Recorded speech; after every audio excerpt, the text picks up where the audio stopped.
La semaine dernière, j'ai aperçu une publication sur la toile où la personne qui a fait le post expliquait une situation difficile qu'elle traverse en ce moment. Et elle a fait le post pour demander l'avis des internautes sur cette situation. Et l'histoire est ceci. La jeune dame expliquait que sa mère l'a abandonnée à la naissance et elle a disparu de la circulation et elle est réapparue plus d'une vingtaine d'années après et elle est venue demander des excuses et voudrait pouvoir reprendre son rôle de mère auprès de sa fille. Et la fille en question n'a pas jugé mauvaise l'idée que sa mère déjà reconnaisse son tort et qu'elle vienne présenter ses excuses et reprendre son rôle de mère auprès d'elle. Du coup, elle a accepté auprès d'elle, de prendre auprès d'elle sa mère. Sauf que la mère aujourd'hui interfère en fait dans les décisions de sa fille. La jeune dame en question aujourd'hui a décidé de se marier et elle a fait déjà le choix de son partenaire et les choses sont de bon train, vont dans le bon sens pour l'organisation donc des festivités du mariage, etc. Sauf que sa mère n'est pas d'accord pour cette union. Et elle va même jusqu'à proférer des malédictions à l'endroit de sa fille, comme quoi, si c'est effectivement elle qui l'a engendré, qui l'a porté pendant 9 mois, que ce mariage sera pour elle une malédiction et qu'elle ne trouvera pas de bonheur dans cette union.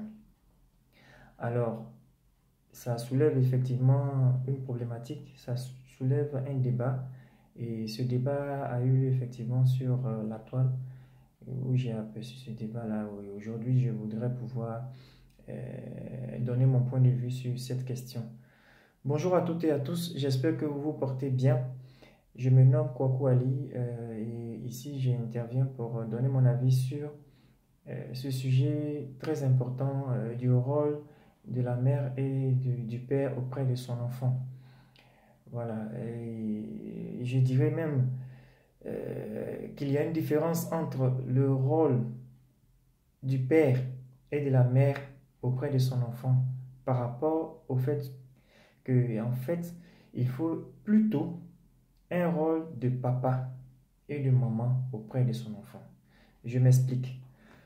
Il ne s'agit pas d'engendrer un enfant. Il ne s'agit pas de porter un enfant pendant 9 mois et de le mettre au monde et de disparaître de la circulation, de réapparaître plusieurs années, donc 20 années après, plus de 20 années après, de réapparaître et de vouloir venir influencer les décisions de son enfant.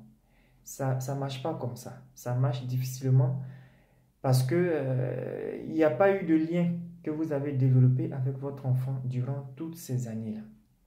On peut ne pas être présent pour son enfant pendant un moment, on peut ne pas être présent pour son enfant pour des raisons, peu importe les raisons, je ne rentrerai pas dans les détails des motivations qui peuvent pousser quelqu'un à laisser son enfant, mais on peut ne pas être présent pour son enfant pour des raisons qui sont personnelles, pour des raisons qui sont individuelles, mais on peut quand même garder le contact avec son enfant, on peut quand même établir le lien, on peut quand même maintenir le lien avec son enfant.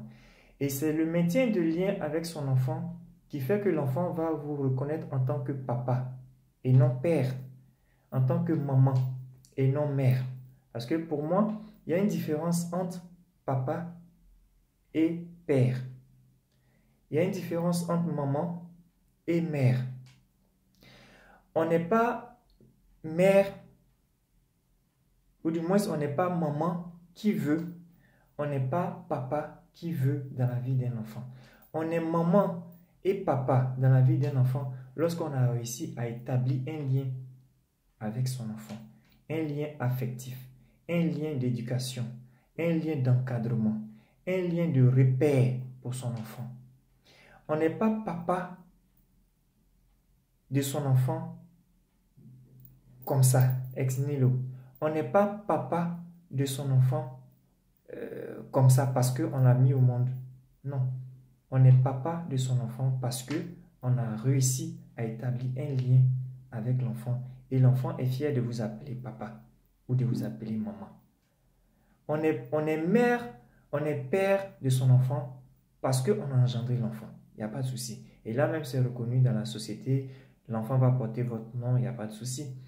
Mais on est papa, on est maman d'un enfant lorsque on a établi un lien affectif, un lien d'éducation, un lien de repère avec son enfant. Donc l'enfant se reconnaît en vous. L'enfant reconnaît son image en vous. L'enfant se voit en vous. Et du coup, aussi naturellement possible, il accepte de vous appeler papa. Et donc, les exemples sont légion. Là, un enfant qu'on a engendré, il peut appeler une personne, une tierce personne qui est rentrée peut-être dans la vie de sa maman ou bien dans la vie de son papa. Il peut l'appeler papa ou maman sans problème parce que la personne aura réussi à établir le lien affectif qu'il faut. Dans l'éducation de nos enfants, les liens que nous établissons sont très importants et c'est ça qui va déterminer le devenir et l'avenir de l'enfant. Quand vous disparaissez de la vie de votre enfant, vous ne lui laissez aucun contact, vous ne lui laissez aucun moyen de vous contacter, de vous rencontrer, de se reconnaître en vous. Il n'y a aucun lien que vous avez établi parce que c'est vous qui l'avez mis au monde. Et le lien, c'est à vous de l'établir, ce n'est pas à l'enfant de vous rechercher. Et donc, si vous réapparaissez des dizaines d'années, des vingtaines d'années après, pour venir essayer de rétablir les choses, il faut le faire doucement, il faut le faire avec tact. Mais vous ne venez pas vous imposer, vous ne venez pas imposer votre choix dans la décision de votre enfant qui est devenu aujourd'hui un adulte. Parce que la jeune dame aujourd'hui, elle a plus de 20 ans, voire 25 ans. Vous n'allez pas venir influencer sa décision si vous n'avez pas appris à influencer sa décision depuis sa naissance. Ce n'est pas à 25 ans que vous allez venir changer son point de vue, que vous allez venir changer sa décision. Donc, il est important d'établir les liens avec nos enfants. Même si vous n'êtes pas présent physiquement, aujourd'hui, avec Internet, on a la possibilité de toujours établir le lien avec l'enfant qu'on a fait, qu'on a mis au monde.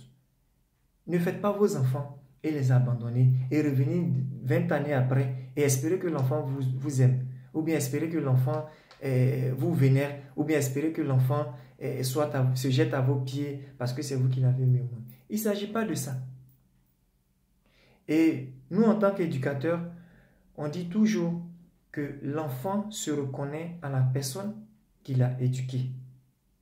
L'enfant se reconnaît à la personne qui a été présente pour lui depuis sa naissance jusqu'à ce qu'il devienne ce qu'il est aujourd'hui. Donc, si vous n'avez pas été présent pour votre enfant et que vous avez disparu dès la naissance et que vous revenez 20 années après, ne soyez pas surpris que l'enfant ne se reconnaisse pas en vous. Ne soyez pas surpris que l'enfant vous accepte pas. Et là encore, moi, mon point de vue sur la question de la jeune dame, là encore, elle a accepté malgré tout, malgré l'absence, malgré la disparition de sa mère qui l'a engendrée, elle a accepté quand elle est revenue de la prendre avec elle. Donc, qu'elle accepte la mère en question de rentrer tout doucement et de reprendre les choses où elle les a laissées depuis la naissance, de rentrer tout doucement dans la vie de son enfant, mais qu'elle ne s'impose pas, qu'elle ne cherche pas à influencer les décisions de son enfant. C'est inadmissible en fait. Ça passe pas, c'est compliqué. Alors, quand vous faites vos enfants, il faut être présent pour vos enfants. Être présent, c'est pouvoir trouver des moments de qualité avec vos enfants. Même si vous êtes pris par le boulot, même si vous êtes pris par vos activités, il faut trouver des moments de qualité avec vos enfants. Ça peut être 30 minutes, ça peut être 10 minutes, ça peut être 15 minutes. Mais ces moments que vous avez avec vos enfants sont des moments privilégiés et sont des moments qui constituent des repères pour le développement de l'enfant en question. Vous ne savez pas quelle importance ça revêt dans la vie de cet enfant-là. Des moments de qualité, ces instants de qualité sont valorisants pour l'enfant, lui permet de cultiver sa confiance en soi, lui permet de cultiver, de revoir le repère de père ou de papa ou de maman que vous êtes.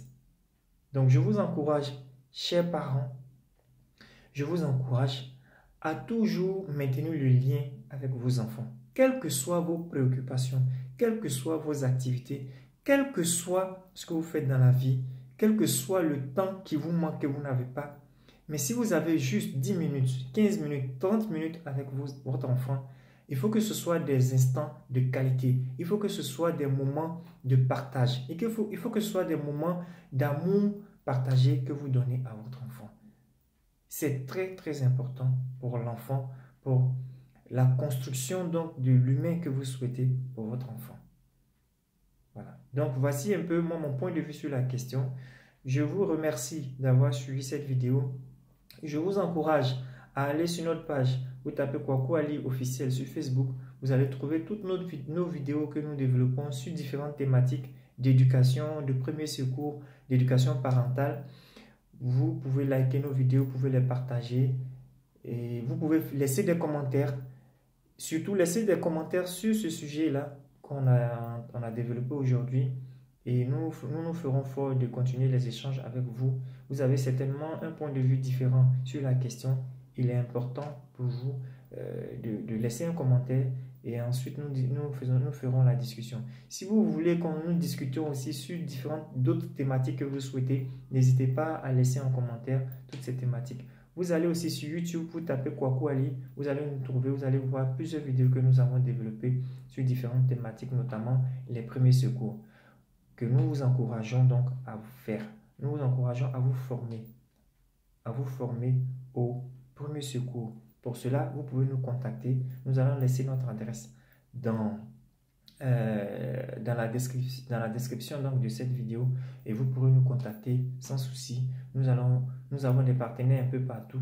Nous allons vous mettre en lien donc, avec le partenaire le plus proche de vous pour vous former au premier secours. Aujourd'hui, je voulais faire un clin d'œil à un ami, à une connaissance qui a son activité qui est très florissante en ce moment. Et je vous encourage donc à aller si vous êtes en week-end quelque part vers Yopougon, Koweït, vous pouvez aller au Grand U. Vous allez trouver donc l'établissement donc de Marie Sokou qui est un ami à moi, à qui je fais un coucou, à qui je fais un big up et que j'encourage dans son activité voilà. Donc, si vous avez besoin de vous étancher la gorge, que vous avez besoin de boire un coup, de manger, de prendre du beau temps dans un espace, dans un établissement, dans un espace d'animation, je vous encourage donc à faire un tour au Grand U, situé donc à Abidjan, Yopougon, Koweït. Prenez soin de vous, portez-vous bien, profitez de la journée, profitez de vos proches, prenez soin de vous, prenez soin de vos proches et à nous revoir.